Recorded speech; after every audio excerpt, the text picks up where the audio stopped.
తండ్రి కృపాసక్తి సంపూర్ణ మీ ఘనమైన శ్రేష్టమైన నామానికి వెళ్ళని స్థుతులు స్తోత్రం చెల్లిస్తున్నాను ఆయన. మీరు ఇచ్చిన ఈ దినం కొరకే వందనాలు స్తోత్రాలు చెల్లిస్తున్నా. ఈ దినం చూడగలిగామంటే ఇది కేవలం ఉచితమైన కృప తండ్రి. మీ కృపలో జ్ఞాపకం చేసుకుని మాకు ఇచ్చిన మంచి దినం కొరకే వందనాలు చెల్లిస్తూ ప్రత్యేకంగా తండ్రి ప్రభా మాకు ఇచ్చిన ఈ మంచి అవకాశం కొరకే వందనాలు తండ్రి. ఉదయం బైబిల్ ఇంటర్ప్రిటేషన్ క్లాసులో మేమందరం పాల్గొనడానికి సహాయం చేయండి తండ్రి. సహాయం చేసినందుకు మీకు వందనాలు చెల్లిస్తున్నా. మీ దాసులు సిరిల్ బ్రదర్ మీరు జ్ఞాపకం చేసుకుని బిడ్డలో మీరుండి అనేక విషయాలు మాకు నేర్పిస్తున్నందుకు మీకు స్తోత్రం చెల్లిస్తున్నాను ప్రభా. బైబిల్ ని ఎలా చదవాలో తండ్రి అందులో నీ కొన్ని విషయాలు అయ్యా మేము చక్కగా తెలుసుకోవడానికి మీరు చూపుతున్న కృప కొరకే వందనాలు. ప్రజెంట్ నాయన గ్రామర్ లోని విషయాలు మేము నేర్చుకుంటుండగా మీరే మాకు సహాయం చేయమని ప్రార్థన చేస్తున్నా తండ్రి ప్రభా. ఈ క్లాస్ ద్వారా మేము చక్కగా నేర్చుకొని బైబిల్ ని తండ్రి సరైన రీతిలో చదివి అర్థం చేసుకొని ప్రభా అదే విధంగా సరైన రీతిలో బోధించడానికి కూడా సహాయం చేయమని మీ కృపకు మమ్మల్ని అందరిని అప్పగించుకుని ఈ క్లాస్ అంతటిని మాకు దీవెనకరంగా మార్చమని సమస్త మహిమ ఘనత ప్రభావం మీకు ఆరోపిస్తూ యేసయ్య పరిశుద్ధ నామములో ప్రార్థన అడుగుచున్నాం మా ప్రియ పరలోకపు తండ్రి. ఆమేన్.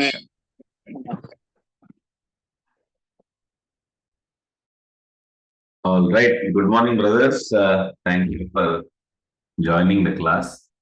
మనము అర్థ వివరణ అనేటువంటి ఈ సబ్జెక్ట్ లో మనము 3వ ప్రిన్సిపల్ దగ్గర ఉన్నాము. ఇప్పుడు వరకు మనము 2 చూసాం. ఒకటి వచ్చి లిటరల్ గా వాక్యాన్ని ఇంటర్ప్రెట్ చేయాలి అనేటువంటి విషయాన్ని చూసాము. రెండవది సందర్భాన్ని అనుసరిస్తూ వాక్యాన్ని ఇంటర్ప్రెట్ చేయాలి అనేటువంటి విషయాన్ని చూసాము. మూడవది మనము గ్రామర్, దేవుడు వాక్యాన్ని గ్రామర్ని మన అనుదిన భాషలో మనం వాడేటువంటి విషయాలను ఏ విధంగా మాటలకు అర్థాలు ఉంటాయో ఆ గ్రామర్ ద్వారానే దేవుడు వాక్యాన్ని రాయించాడు అనేటువంటి విషయాన్ని మనం చూస్తాం. అయితే లాస్ట్ వీక్ ఒక చిన్న అసైన్మెంట్ ఇచ్చాను. మనము బ్రదర్స్ వచ్చారా, బ్రదర్ శామ్యుల్ బ్రదర్ ఒక అతను, ఇంకా బ్రదర్ కిరణ్ కుమార్ అడిగారు ప్రశ్న. బట్ సారీ వచ్చారా రాలేదు ఎవరన్నా చెప్పాలి నాకు. నేను మొత్తం పెట్టలేదు స్క్రీన్ ఇక్కడ, రాలేదు. 2 బ్రదర్స్ లేరు ఇక్కడ. బట్ ఎవరన్నా మొదటి తిమోతి 2వ అధ్యాయము 11 నుంచి 15 వచనాల వరకు ఉన్నటువంటి విషయాన్ని చదివారా ఎవరన్నా?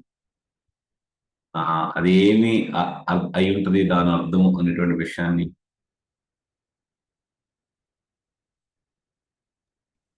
అదే తమ్మే మీరు అడిగిన ప్రశ్న, స్త్రీ ప్రసూతి ద్వారా ఆమె. అదే దాని మీద ఎవరన్నా ఏమన్నా చదవగలిగారా? ఒకవేళ స్టడీ చేయగలిగారా? అట్లీస్ట్ ఆన్లైన్ లో మంచి కామెంటేటర్స్ ఏమంటా ఉన్నారు, ఎందుకంటా ఉన్నారు, ఎవరన్నా చదివారా?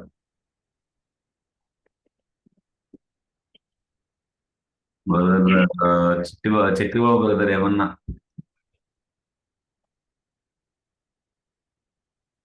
అనిల్ కుమార్, రాజీవ్ ఏమన్నా చదవగలిగారా? చూడలేదు బ్రదర్ సార్. సరే, ఇంకెవరన్నా? రాజీవ్ బ్రదర్. సారీ అన్నా, నేను చదవలేదన్నా, ఎక్స్ట్రీమ్లీ సారీ. ఓకే, పర్లేదు. మేబీ నెక్స్ట్ అట్లీస్ట్ ఎవరన్నా అడగండి, బెంజన్ అడగండి. అదే మన మిత్రులు అంటే మన అగస్టిన్ కానీ అనిల్ వీళ్ళందరూ కూడా అశోక్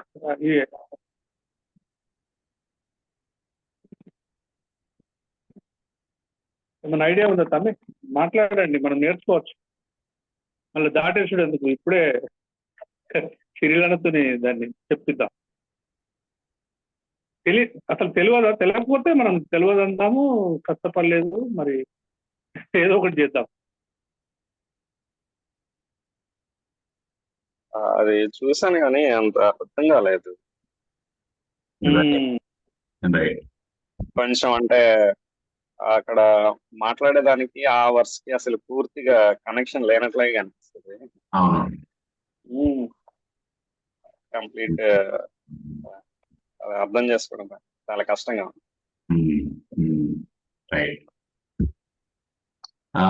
చాలా మంది న్యూ టెస్టిమెంట్ కామెంటేటర్స్ కూడా ఈ వచనము బహుశా న్యూ టెస్టిమెంట్ లో ఒక బాగా క్లిష్టమైన వచనం అని చాలా మంది చెప్తా ఉంటారు. 15వ వచనం ప్రత్యేకంగా అట్లీస్ట్ ఇంగ్లీష్ లో అయితే 15 వచనం, తెలుగులో మరి ఎక్కడ ఉందో కానీ అదే స్త్రీ ప్రసూతి ద్వారా అనేటువంటిది తన రక్షణ పొందుతుంది, రక్షింపబడుతుంది అనేటువంటి మాట ఆ ఆ, ఒక్కటే ఎక్కువ సందిగ్ధానికి దారితీస్తుంది అంటా ఉంటారు. అయితే ఈ మరలా ఇంకొక వీక్ తీసుకుని దయచేసి మీరు అందరు అట్లీస్ట్ ట్రై చేయాలి. ఏం అయి ఉండొచ్చు అని మీరు అనుకుంటున్నారు, ఎందుకు అనుకుంటున్నారు, అట్లీస్ట్ కారణాలు మీరు ట్రై చేయొచ్చు అని నేను చెప్తాను. నేను మిమ్మల్ని అడుగుతాను. సో ఎప్పుడైనా సరే ఇట్లా డిఫికల్ట్ ప్యాసేజ్ని కానీ డిఫికల్ట్ వచనాన్ని కానీ మనం చూసినప్పుడు మనం ఏం చేయొచ్చు అంటే మరలా ఒకసారి ఒకవేళ సమయం ఉంటుంది కనుక మరలా ఒకసారి ఆ పత్రికలో కానీ ఆ పుస్తకంలో కానీ గ్రంథకర్త స్త్రీ గురించి ఇంకెక్కడెక్కడ ఏమేమి విషయాలను బోధిస్తా ఉన్నాడు అనే దాన్ని మనం చూడొచ్చు. ఇది హోలిస్టిక్ గా ఆ పుస్తకం అంతటిలో కూడా ఏం చెప్పబడుతుంది అనేటువంటి విషయాన్ని మనం మరలా ఒకసారి ఆ పైకి వెళ్ళి ఈగల్స్ వ్యూ లేకపోతే బర్డ్స్ వ్యూ అంటాం కదా, పైనుంచి మొత్తం ఏమేమి చెప్పబడుతుందో ఒకసారి చూడొచ్చు. అదొక విధంగా చేయొచ్చు. రెండవది, ఇదే గ్రంథకర్త ఇదే పత్రికకర్త ఇంకెక్కడైనా స్త్రీ గురించి వేరే విషయాలను ఎక్కడైనా ప్రత్యేకంగా ఈ చర్చ్ కాంటెక్స్ట్ లో ఏమన్నా చేస్తున్నాడా ఒకటి చూడొచ్చు. మూడోది మనం ఏం చేయొచ్చు అంటే అసలు ఏ సందర్భంలో ఈ మాటలు చెప్పబడతా ఉన్నాయి, సందర్భం ఫస్ట్ మనం చూడాలి. ఏ సందర్భంలో చెప్పబడతా ఉన్నాయి ఇవి, ఈ సందర్భంలో ఒక దానికి కారణంగా చెప్పబడతా ఉన్నాయా, లేదా ఒక చెప్పిన దాని యొక్క బ్యాక్గ్రౌండ్ నేపథ్యంలో ఏదైతే చెప్పబడుతుందో దానికి కాంట్రాస్ట్ గా చెప్పబడుతున్నాయా, ఎందుకు ఈ మాటలు ఇక్కడ పెట్టాడు, దాని తర్వాత ఏమొస్తా ఉంది అనేటువంటి విషయాన్ని కూడా మనం చూడొచ్చు. సో నేను మరలా ఇంకొక వీక్ మీకు ఇస్తాను. అట్లీస్ట్ నెక్స్ట్ వీక్ అన్నా మీరు అందరూ అట్లీస్ట్ చదవండి. ఇన్ఫాక్ట్ కుదిరితే ఈ రోజే క్లాస్ అయిన తర్వాత ఒక్కసారి చదవండి. చదివి ఏమి అయి ఉండొచ్చు, ఏం కాకపోవచ్చు అనే విషయాలను కూడా మీరు రాసుకున్నట్లయితే దాని నుంచి మీనింగ్ చేయొచ్చు. సో కొన్ని ఎగ్జాంపుల్స్, కొన్ని టిప్స్ మీకు ఇచ్చాను. ఒకటి ఏంటంటే కాంటెక్స్ట్ చూడండి, ముందేముంది వెనక ఏముంది.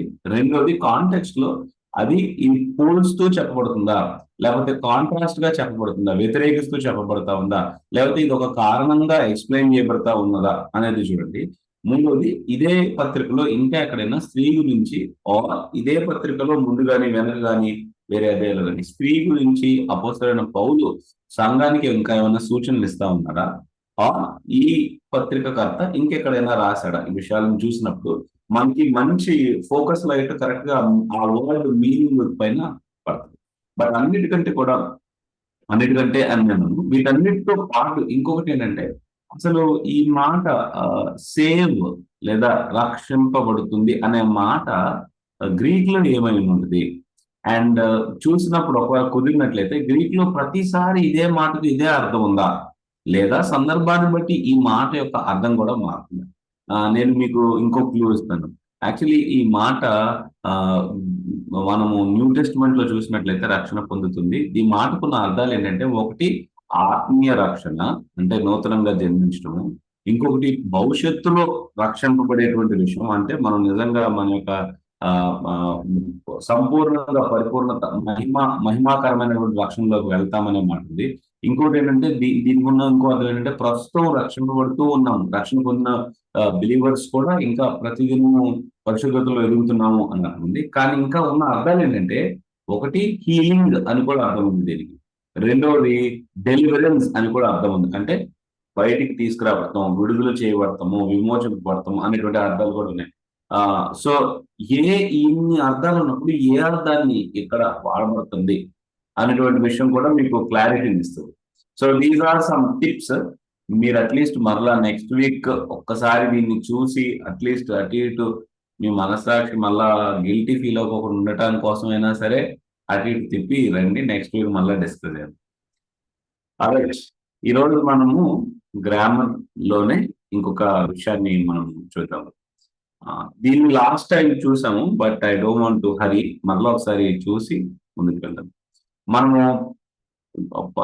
ప్రత్యేకంగా నూతన నిబంధనలో పత్రికలు చూసినప్పుడు ఎక్కడెక్కడైతే సంఘం పట్ల సువార్త పట్ల మంచి బోధ చేస్తున్నప్పుడు గ్రంథకర్తలు ప్రత్యేకంగా పత్రికల్లో ఈ మాటలు దేర్ ఫోర్ కనుక, లేకపోతే ఫార్ ఎందుకనగా, సో దట్ ఈ కారణం చేత, ఫర్ దిస్ రీజన్ ఈ కారణం చేత అనేటువంటి ఈ మాటలు వచ్చినప్పుడు అక్కడ గ్రంథకర్త ఒక మెయిన్ డాక్ట్రిన్, ఒక మెయిన్ ఆలోచనను, ఒక మెయిన్ సత్యాలను ముగింపులోకి తీసుకొస్తూ ఉన్నాడు అనేటువంటి విషయాలు మనం తెలుసుకోవచ్చు. కొన్ని విషయాలను చూద్దాం, కొన్ని వచనాలను చూద్దాం. మన దగ్గర ఎవరైనా 1 కొరింథీ 11వ అధ్యాయం 33వ వచనం చదవగలుగుతారు బ్రదర్స్? 1 Corinthians chapter 11 verse 33. కాబట్టి నా సహోదరులారా, భోజనము చేయుటకు మీరు కూడి వచ్చినప్పుడు ఒకడు కనిపెట్టుకుని ఉండుడి. సో ఈ కాబట్టి అనేది టర్మ్ ఆఫ్ కన్క్లూజన్, అంటే ఇక్కడ మనకు ముగింపు పడతా ఉంది ఒక ఆలోచన. దీంట్లో అపోస్తలుడైన పౌలు సంఘానికి ఇస్తున్నటువంటి ఆజ్ఞ ఏంటండి బ్రదర్ అని?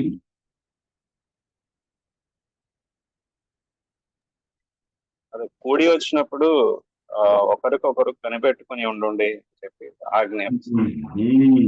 అంటే ఏం జరుగుతూ ఉండొచ్చు అక్కడ సంఘంలో ఆదివారం వాళ్ళు ఆరాధన కొరకు వచ్చినప్పుడు? భోజనం చేసేదానికి త్వరపడే పరిస్థితులు ఉన్నాయి అందరూ. వాళ్ళు ఒకరికొరకు వాళ్ళు వెయిట్ చేయట్లేదు, తినేస్తా ఉన్నారు. ఇంకొన్ని విషయాలు మనం ఒకటి చూద్దాము.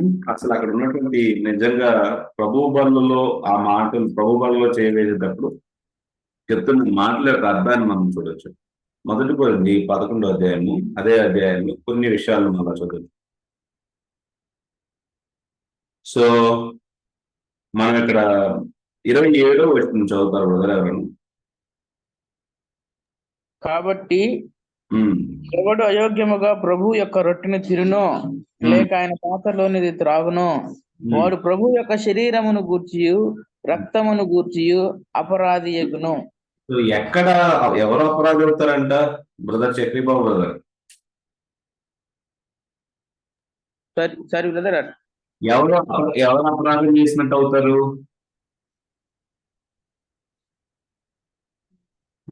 అయోగ్యముగా ప్రభు యొక్క రొట్టెను తినేవాడు. కరెక్ట్. అయోగ్యంగా ప్రభు యొక్క రొట్టెను తినటం అంటే ఏంటి అర్థం ఇక్కడ? అంటే 33 వర్డ్స్ తో చూస్తే హరిగా అనుకుంటున్నాం కదా. రైట్. కొన్ని విషయాలు చూద్దాం. కరెక్ట్, దగ్గరలో ఉన్నారు. చూడండి 12వ వచనం. ఇప్పుడు స్త్రీ పురుషుని నుండి ఎలా కలిగింది? 17th verse. మీరు ఈ ఆజ్ఞను ఇచ్చుచు మిమ్మును మెచ్చుకొనను. మీకు ఈ ఆజ్ఞను ఇచ్చుచు మిమ్మును మెచ్చుకొనను. మీరు కూడి వచ్చుట ఎక్కువ కీడికే గాని ఎక్కువ మేలుకు కాదు. ఏంటా కీడు? చూడండి 18వ వచనంలో చెప్తున్నాడు. మొదటి సంగతి ఏమనగా, మీరు సంఘమందు కూడి ఉన్నప్పుడు మీలో కక్షలు కలవని వినుచున్నాను. కొంత మట్టుకు ఇది నిజమని నమ్ముచున్నాను. మొదటి ప్రాబ్లం ఏంటంటే అయోగ్యంగా ఉండటానికి అక్కడ సంఘంలో కక్షలు ఉన్నాయి. సంఘంలో బేసిక్ గా భాగాలుగా వాళ్ళు విడిపోయారు. అందుకే 1 కొరింథీ 1వ అధ్యాయంలోనూ 2వ అధ్యాయంలో పౌలు దాని గురించి వివరిస్తా ఉన్నాడు. 3వ అధ్యాయంలో అనుకుంటా ఏమని వివరిస్తా ఉన్నాడు? కొంతమంది ఏమో నేను సీఫస్కు చెందిన వాళ్ళు అంటున్నారు పేతురుకి, కొంతమంది ఏమో నేను అపోలోకి చెందిన వాళ్ళు అంటున్నారు, కొంతమంది ఏమో నేను అపోస్తలుడైన పౌలుకి చెందిన వాళ్ళు అంటారు. అందుకు ఇంకా ఆత్మీయంగా శిఖరాలకు వెళ్ళినటువంటి బ్యాచ్ ఒకటి ఉంది. అలా ఉన్నాయో కాదు మేము వేసుకుని చెందిన వాళ్ళు అంటున్నారు. రైట్.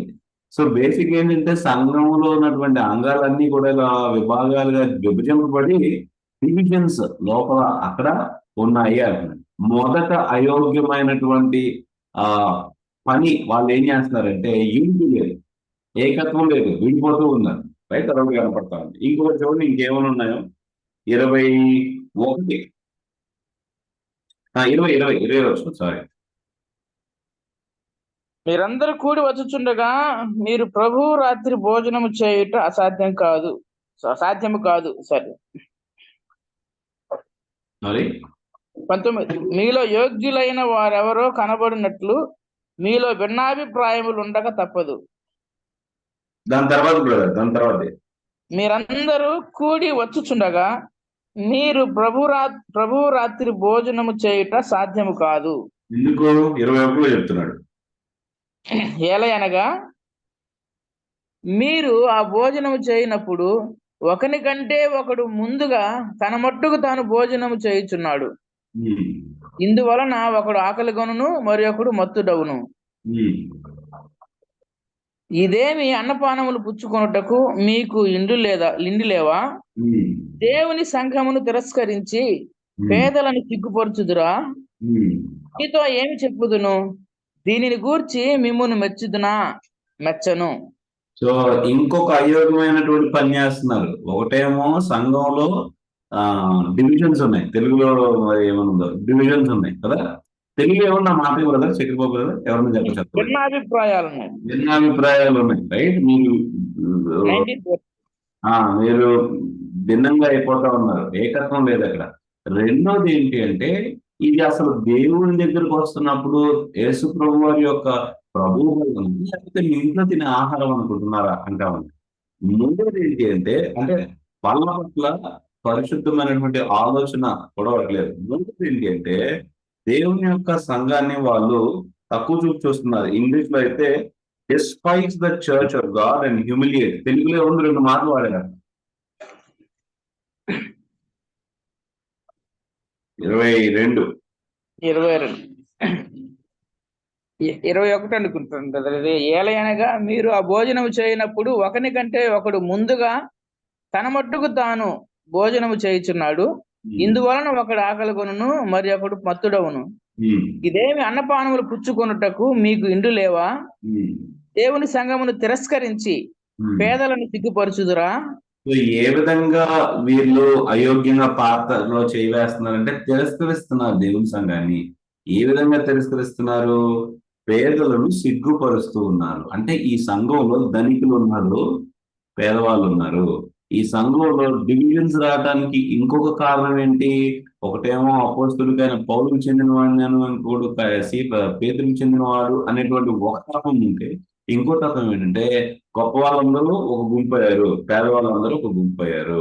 సో ఆ రోజుల్లో సంఘం సాయంత్రాన కలిసేవాళ్ళు, కూడుకున్న వాళ్ళు. సో బహుశా ఈ పేదవాళ్ళుగా ఉన్నటువంటి విశ్వాసులు సంఘంలోనికి రావటానికి, సంఘంలో ప్రభుత్వంలో చేయి వేయటానికి, పాలుబాక్సులో ఉండటానికి వచ్చే టైంకి బహుశా వాళ్ళు పనులు చేసుకుని వచ్చేవాళ్ళేమో, బహుశా వాళ్ళు వచ్చేసరికి బాగా లేట్ అయ్యేదేమో. ఈ ధనికులు అందరూ ఏం చేస్తున్నారంటే కూడి ఆహారాన్ని మొత్తం తినేసి వాళ్ళు రాకముందే తినేస్తున్నారు. వాళ్ళకు పాలుభాగస్తులు కావట్లేదు. రెండోది ఇక్కడ కనపడుతుంది ఏంటంటే, వ్యత్యాసాన్ని చూపిస్తా ఉన్నారు.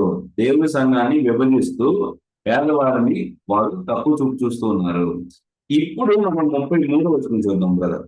ఇప్పుడు చూసిన తర్వాత మీరు చెప్పండి ఏమేమి కారణాలు కనపడతా ఉన్నాయి. 33 చక్రబాబు అవుతుంది, చదవండి ఒకసారి. కాబట్టి నా సహోదరులారా, భోజనము చేయుటకు మీరు కూడి వచ్చినప్పుడు ఒకని కొరకు ఒకడు కనిపెట్టుకొని ఉండుడి. 34 కూడా. మీరు కూడి వచ్చుట శిక్షా విధికి కారణము కాకుండానట్లు, ఎవడైనను ఆకలి గొనిన ఎడల తన ఇంటనే భోజనము చేయవలను. ఇంకోసారి 27 కూడా చదవనప్పుడు. కాబట్టి ఎవడు అయోగ్యముగా ప్రభు యొక్క రొట్టెను తినునో, లేక ఆయన పాత్రలోనిది త్రాగునో, వాడు ప్రభు యొక్క శరీరమును గూర్చియు రక్తమును గూర్చియు అపరాధియగును. 28. కాబట్టి ప్రతి మనుష్యుడు తన్ను తాను పరీక్షించుకొనవలెను, అలాగూ చేసి ఆ రొట్టెను తిని ఆ పాత్రలోని త్రాగవలెను. సో ఇక్కడ అయోగ్యంగా బలలో చేయవేయద్దు అంటే ప్రత్యేకంగా మెన్షన్ చేయబడిన విషయాలు ఏంటండి? ఇక్కడ ఎవరైనా చెప్పచ్చు, కొన్ని విషయాలు ఉన్నాయి. పరీక్షించుకోవడం అంటే నేనేమనుకుంటున్నా అంటే, అది సమాజపరమైన పాపంగా, అంటే వాళ్ళ మధ్యలో కక్షలు విభేదాలు ఉన్నాయి. ఆ విషయంలో మమ్మల్ని మేము సరి చేసుకొని ఆ పరీక్ష అంటే అది అంటే వ్యక్తిగత పాపం కాదు, కానీ సమాజ సంఘంలో ఉండే పాపం గురించి మాట్లాడుతుందని నాకు అర్థమవుతుంది. కరెక్ట్. ప్రత్యేకంగా దృష్టి దేని మీద పెడతా ఉన్నాడు ఇక్కడ గ్రంథకర్త అంటే, మీరు ఆదివారం స్థానిక సంఘానికి వస్తా ఉన్నప్పుడు స్థానిక సంఘంలో మీరు అంగాలుగా ఉన్నటువంటి ప్రభు యొక్క శిరస్సైన ఆయనకు అంగాలుగా ఉన్నటువంటి మీరు మీ మధ్య భిన్నత్వాలు ఉన్నట్లయితే, వ్యత్యాసాలు ఉన్నట్లయితే, సోషల్ గా డివిజన్స్ ఉన్నట్లయితే, నేను గొప్పోడిని, నేను పేదోడిని, నేను కాపుని, నేను మాదిని, నేను మాని, ఈ ఆలోచనతో మీరు వచ్చి ఒకరికొకరు ఉండకోకుండా మీరు అంగాలను విడదీస్తున్నట్లయితే మీరు అపవిత్రంగా పొందుకుంటున్నారు.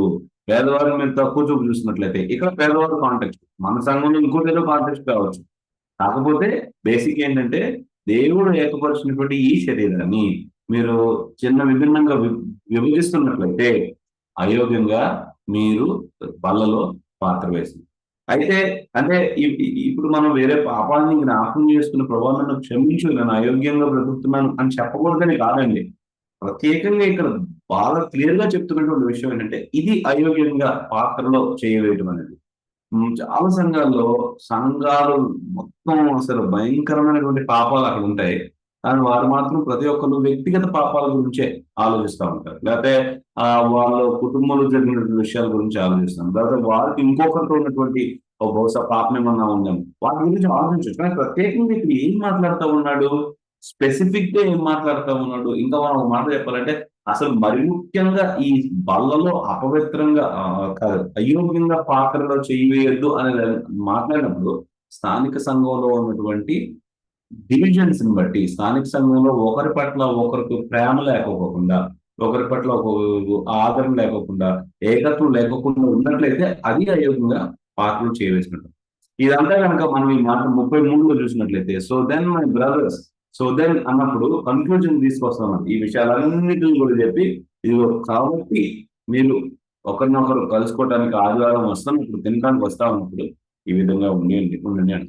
ఒకవేళ మనం ఈ విషయాలను చూడకపోయినట్లయితే బోత్ నేను ప్రతి వీక్ చెప్పినట్టే మళ్ళీ చెప్తున్నా, మన వ్యక్తిగత ధ్యానంలో కూడా మన విషయాలను పక్కన పెట్టేస్తాం. ప్రీచింగ్ లో కూడా మనం తప్పుడు విషయాలను లేదా తక్కువ విషయాలను బోధించడానికి ఆస్కారం ఉంది. ఇంకొక ఎగ్జాంపుల్ మనం చూద్దాం. 2 Petrus 1:10-11 వచ్చిన. ఇక్కడ మేము మొదట్లో చదువుతున్నప్పుడు మిస్అండర్స్టాండ్ చేసుకున్న ఒక వచనం ఏంటంటే ఇది అంటే లార్డ్ సప్పర్ అన్నప్పుడు అది కంప్లీట్ భోజనం అని మనకు అర్థమవుతుంది. ప్రభురాత్రి భోజనం అన్నప్పుడు అది భోజనమే, అంటే ద్రాక్ష రసము అందులో భాగం. సో నేను అంటే మామూలుగా మేము ధ్యానం చేస్తున్నప్పుడు అక్కడక్కడ మాకైన డిస్కషన్ ఏంటంటే 22వ వచనంలో తినడానికి త్రాగడానికి మీకు ఇల్లు లేవా, చూసినావా, మనము ఇది భోజనం కాదు, ఇది మనం చేసే ప్రభు వల్ల భోజనం కాదు, అన్నం ఇక్కడ తినరండి, ఇది చిన్న రొట్టె ముక్క ద్రాక్ష రసమే, అన్నం కాదు భోజనం కాదు అని డిస్కషన్స్ జరిగినాయి. దాని గురించి కొంచెం క్లారిటీ ఇస్తే. వెరీ గుడ్ అన్న. అయితే ఇక్కడ నుంచి కూడా చూడొచ్చు, బట్ ఫస్ట్ కి వెళ్దాం. మొట్టమొదట అసలు ప్రభు బల్ల అనేటువంటి కాన్సెప్ట్ ని ఎవరు స్థాపించారు? యేసుప్రభు వారు ఏ కాంటెక్స్ట్ లో ఆ విషయాన్ని స్థాపించారు? భోజనం, పస్కా పండుగ చేసుకుంటున్నప్పుడే. ఇన్ఫాక్ట్ యేసుప్రభు వారు వాళ్ళు ఒక ఫుల్ మీల్ తింటా ఉన్నప్పుడు యేసుప్రభు వారు అక్కడ ఉన్నటువంటి ఒక రొట్టెలు తీసుకుని, అక్కడ ఉన్నటువంటి ఒక ద్రాక్షారసపు గిన్నెలు తీసుకుని వాళ్ళు ఫుల్ గా తింటా ఉన్నారు. యాక్చువల్లీ తింటా ఉన్నప్పుడు ఆ రొట్టె ఆ ద్రాక్షారసాన్ని తీసుకుని ఆయన ఇప్పుడు నూతన నిబంధనలు చేస్తా ఉన్నారు. This is my new covenant అని చేస్తాను. సో పాత నిబంధన నుంచి వచ్చినటువంటి ఒక ఆత్మీయ ఆచారం ఏంటంటే, దేవుడు పెట్టినటువంటి ఒక ఆచారం ఏంటంటే, ప్రతి సంవత్సరం పస్కా పండుగకి ప్రజలందరూ కుటుంబాలుగా కూడినప్పుడు ఆహారాన్ని తింటూ ఉంటారు. It is a Passover, అందుకే ఇంగ్లీష్ లో పాస్ ఓవర్ మీల్ అనేటువంటి మాట వాడుతుంది. Passover bread, breaking of the bread, లేకపోతే Passover just drinking of juice అని ఎక్కడ మనకు లేదు. పాస్ ఓవర్ మీల్ అనే మాట వాడబడింది. సో పాత నిబంధనలో దేవుడు పెట్టిన దాన్ని యేసుప్రభు వారు వచ్చినప్పుడు ఆయన నెరవేర్చిన ప్రతి ప్రాఫెసీని తీసుకుని యేసుప్రభు వారు ఇప్పుడు ఆ మీల్లో ఉన్నటువంటి ఒక రొట్టెను ఒక ద్రాక్ష రసపు గిన్నెను పట్టుకుని, ఇదిగో ఇది నా శరీరము, ఇది నా రక్తము మీ కొరకు చెందింపబడుతుందని చెప్పింది. ఇంకొకటి ప్రతిసారి కూడా ఇక్కడ చూడండి వాస్తవంగా, so that is the first మన మెయిన్ మనకి బంధగుర్తు ఏంటంటే ఇది భోజనం అని చెప్పడానికి అక్కడ మొదలైంది యాక్చువల్లీ, రైట్. ఇంకొకటి అపోస్తలుల కార్యాలు 2వ అధ్యాయంలో కూడా ఎప్పుడైతే మొట్టమొదటిసారి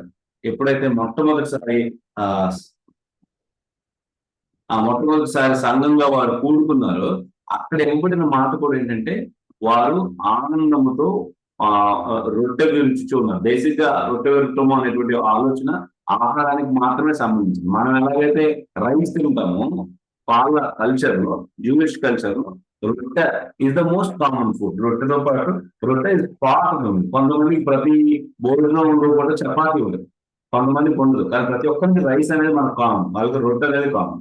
ఇంకొకటి ఏంటంటే మనం ఇక్కడ మొదటి పోయింది ఈ కాంటెక్స్ట్ లో చూసే ఒక విషయం ఏంటంటే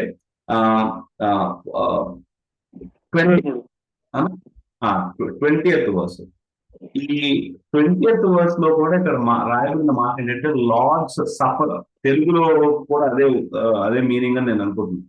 When you భోజనం ప్రభు భోజనమనే రాయబడింది. ఇన్ఫాక్ట్ అయితే ఇక్కడ చెప్తుంది ఏంటంటే కొంతమంది నిజంగా ఇది భోజనం కాదు అంటే ఎంతమంది తింటారు? ఇక్కడ ఇంటర్వ్యూ పెద్ద సైజు గుర్తు తీసుకుంటుంది కాదు, ఫుల్ తినేసి ఒక కూడా ఫస్ట్ గా ఉంటున్నారు, ఇంకొక కడుపు ఫుల్ గా నింపుకుంటా ఉన్నారు. సో ఓన్లీ రొట్టె, ఓన్లీ గిన్నె అయితే మనం తినడానికి వీల్లేదు. It was a full course meal. దాని గురించి మాట్లాడుతూ ఉన్నాం. ఇక్కడ మీరు వాళ్ళకి ఉంచట్లేదు అని దాని గురించి కాకుండా అసలు మీరు మొత్తం తినేస్తున్నారు. అదే కదా 20వ వచనం.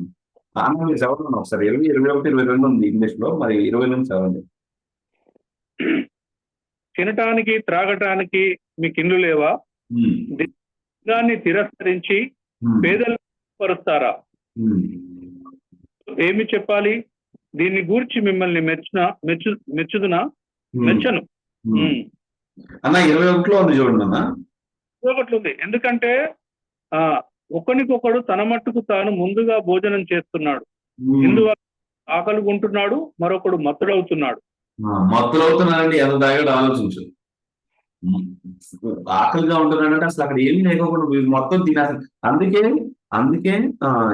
33లో మాట్లాడినాడు అన్న. 33 కాబట్టి నా సహోదరులారా, చేయడానికి మీరు కూడి వస్తున్నప్పుడు ఒకరికొకడు కనిపెట్టుకుని ఉండండి.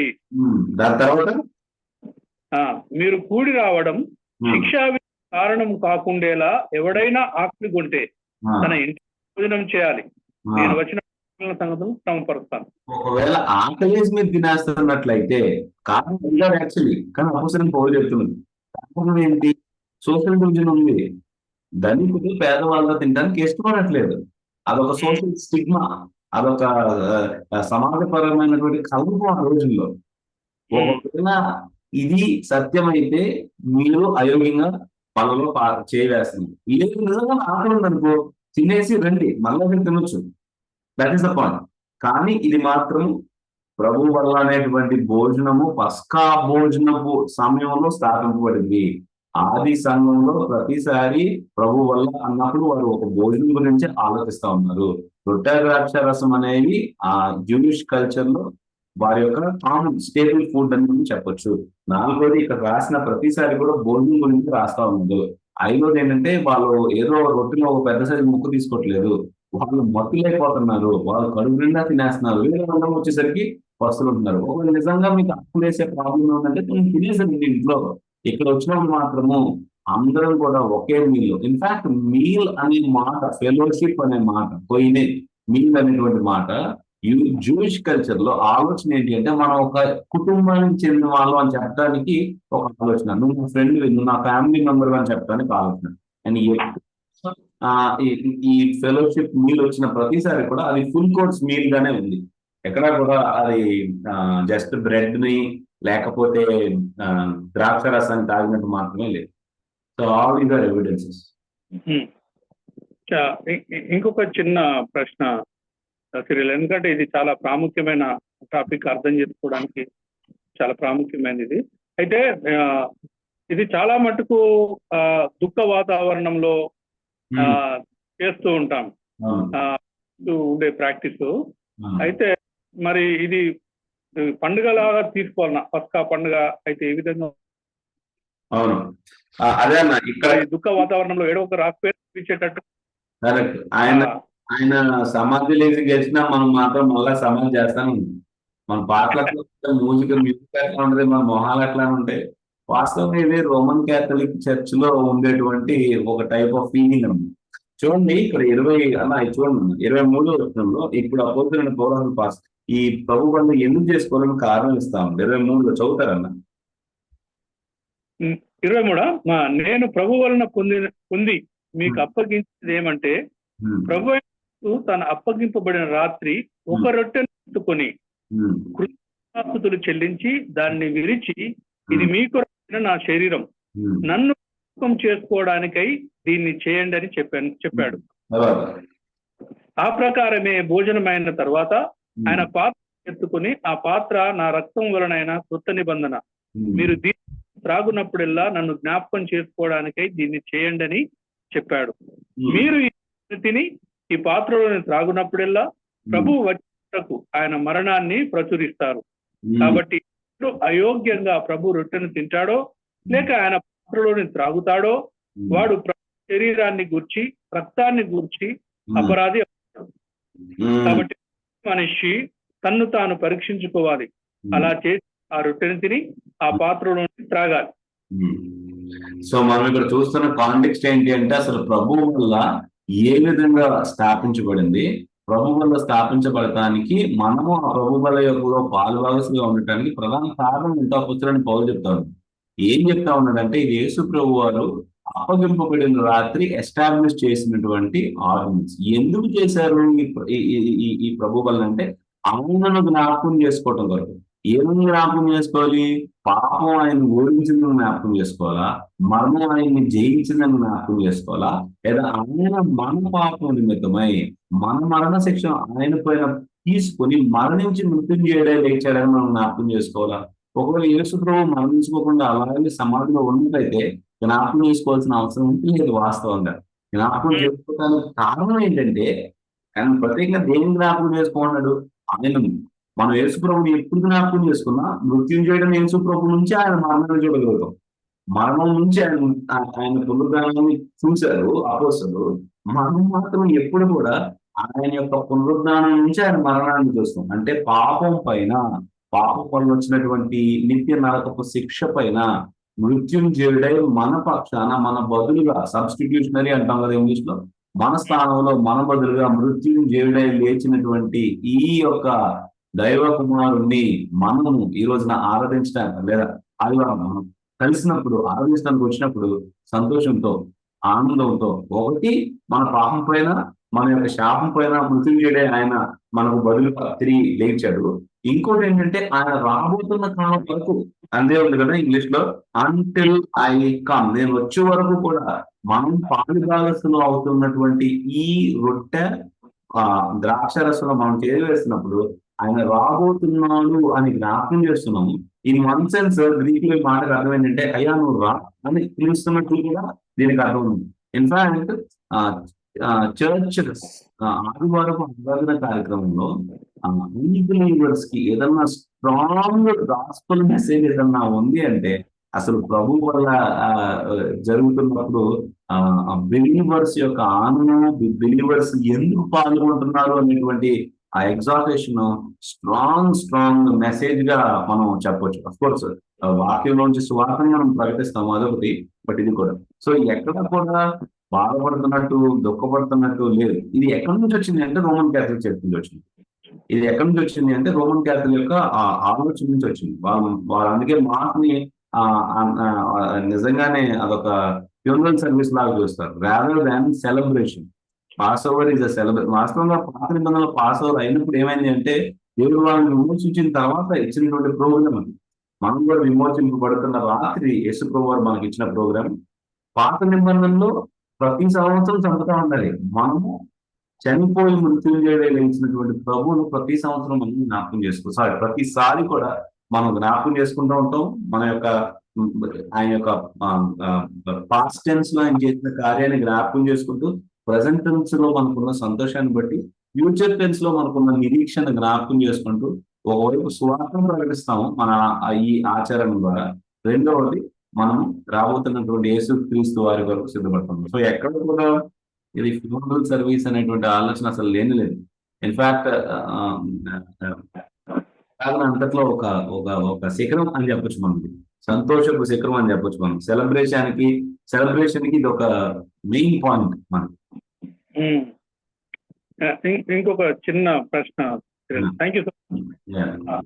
ఇప్పుడు ఏంటంటే 26వ వచనంలో మీరు ఈ రొట్టెని తిని ఈ పాత్రలోని త్రాగునప్పుడల్లా ప్రభు వచ్చే వరకు ఆయన మరణాన్ని ప్రచురిస్తారు. ఇది అక్కడ చర్చి సంఘ సందర్భంలో ఆయన మరణాన్ని జ్ఞాపకం చేసుకోవడం, ప్రచురించడము అనే విషయం చెప్తుందా, లేకపోతే బయటికి వెళ్ళి సువార్త ప్రకటించే విషయాన్ని మాట్లాడుతుందా అనేది 26. రైట్. ఇక్కడ మనం చూసినప్పుడు ప్రధానంగా ఎందుకు బండలో చేవేస్తున్నాము అనేది చూపిస్తాము. ఎలా మరణాన్ని ప్రచురిస్తాము?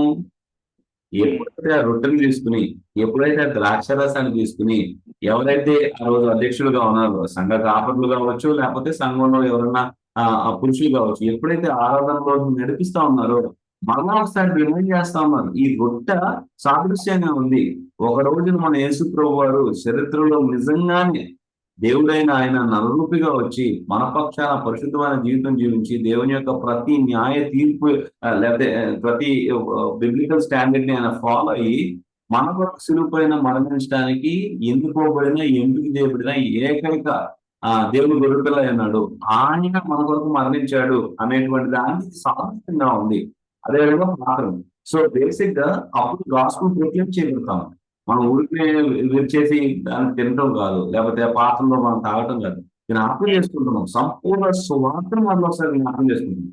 సో ఇది ప్రత్యేకంగా సంఘ సువార్తను మరలా రిమైండ్ చేయడానికి, ఆ సువార్తను ఉన్న సుగుణాలను మళ్ళా మనము ఏమంటారు మళ్ళా వాటిని మనం నెమ్మది చేసుకోవడానికి అది main. This is not about going out and evangelism కి వేరే వచనాలు చాలా ఉన్నాయి. కానీ ఇక్కడ ప్రత్యేకంగా చెప్తుంది సంఘానికి మరలా ఒకసారి జ్ఞాపకం చేయడానికి. ప్రత్యేకంగా ఈ మాట ఉంది కదన్నా, రిమెంబర్ అంటే మనం ఉంది. అందుకే ప్రతి వారం మనం కలిసి వచ్చినప్పుడు మనం ప్రధానంగా రిమెంబర్ చేయండి. మీరు పాటలు పాడటానికి రిమైండ్ చేయండి, వాక్యం చెప్పడానికి రిమెంబర్ చేయండి అని ఎక్కడ లేదు. కానీ మీరు కలిసినప్పుడు అలా జ్ఞాపకం చేసుకోండి. It is about Jesus Christ, it is about death, resurrection. It is about the reality of his bodily death, physical death, and substitutionary death, and resurrection, and భవిష్యత్తులో కూడా. So everything. అందుకే ఒక కామెంటేటర్ ఏమన్నాడంటే అసలు క్రిస్టియానిటీ ఎక్కడైనా సరే tangible గా అంటే మనం పట్టుకునే విధంగా మనకు కనపడుతుంది అంటే అది ప్రభు బలం. మనం చూస్తాము, మనం తింటాము, మనం స్మెల్ చేస్తాము, మన టచ్ స్పర్శ అన్ని సెన్సెస్ కూడా అయినవే ఆ ప్రభు బలలో మనం పాత్ర చేయి వేసినప్పుడు అవన్నీ కూడా మన clear. And it is a reminder about యేసు ప్రభు యొక్క సువార్త సత్యం. సో ఈ వచనం నుంచి మనం బయట వాళ్ళకి చెప్పాలి అనే మీనింగ్ తీసుకురావాలంటే చాలా మనం చేయి తిప్పాలి. బయట వాళ్ళు చెప్పడానికి నూతన మందం అంతా కూడా వచనాలు ఉన్నాయి. ఇది మాత్రం సంఘానికి రిమైండర్. థ్యాంక్ యూ తమ్మి. ఇంకొకటి ఏంటంటే అంటే మనం అంటే చాలా సంఘాల్లో చూసిన విషయాలు ఏంటంటే అక్కడ సంఘంలో సరైన ఐక్యత ప్రేమ లేకుండానే ప్రభు బలులో పాల్గొని ఇక బ్యాగ్ వేసుకొని సువార్తకి వెళ్తూ ఉంటాం. ఈ వచనాన్ని తీసుకొని ప్రభు బలలో అట్లా కొంతమందిని నేను చూశాను. ఈ విషయం కాదు కానీ అయితే ఇంకా ఇది అది శరీరం అవి లిటరల్ అయితే కాదు, ఫిగరేటివ్. 100% యేసు ప్రభు చెప్పినప్పుడే అది ఫిగరేటివ్. అంటే ఆ రొట్టెకు ఆ ద్రాక్ష రసానికి ఏం ప్రత్యేకత ఏమైనా వస్తుందా? అంటే ఇప్పుడు కొంతమంది టీచింగ్ చేస్తున్నారు, అది మిగిలింది కూడా వేరే ఏదో పరిశుద్ధమైన స్థలాల్లో పాతి పెట్టే ప్రజలు కూడా ఉన్నారు.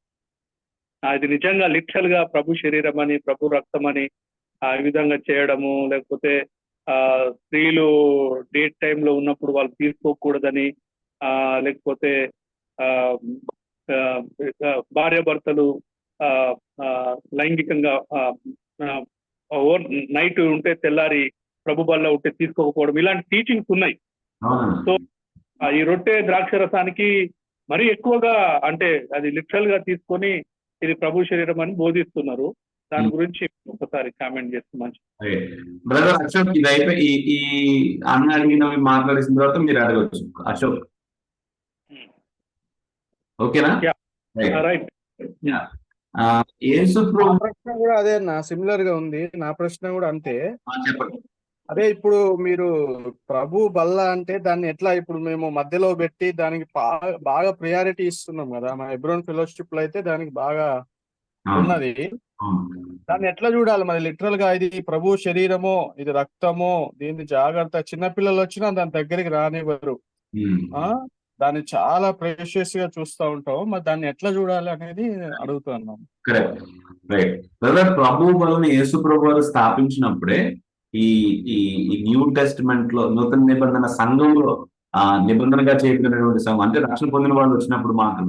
సో యేసు ప్రభు వారు స్థాపించినప్పుడే ఇది మిగిలి కాదు, ఏది రొట్టె మరియు ఆ ద్రాక్షరసం. ఎందుకంటే యేసుప్రభు వారు అక్కడ ఉన్నారు, యేసుప్రభు వారిని వాళ్ళు చూస్తా ఉన్నారు. యేసుప్రభు వారు ఇంకా మరణానికి ఇంకా వెళ్తున్నటువంటి రాత్రి.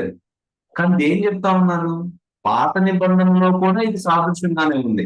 ఏది?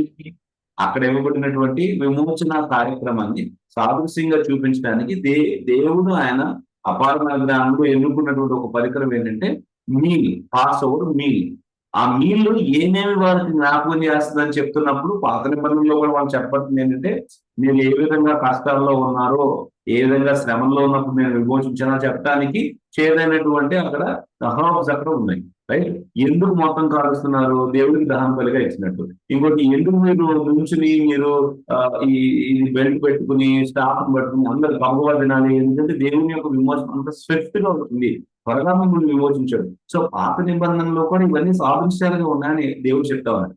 అయితే సాదృశ్యాలన్నిటికీ కూడా ఆ చక్రవర్తి రైతుగా అన్నాడు, సాదృశ్యాలన్నిటి కూడా నెరవేర్పు యేసు ప్రభు. ఇవన్నీ షాడోస్ అయితే నిజమైనటువంటి సబ్స్టెన్స్ యేసు ప్రభు. యేసు ప్రభు వచ్చినప్పుడు కూడా యేసు ప్రభు నూతన నిబంధనను ఎస్టాబ్లిష్ చేస్తా ఉంది.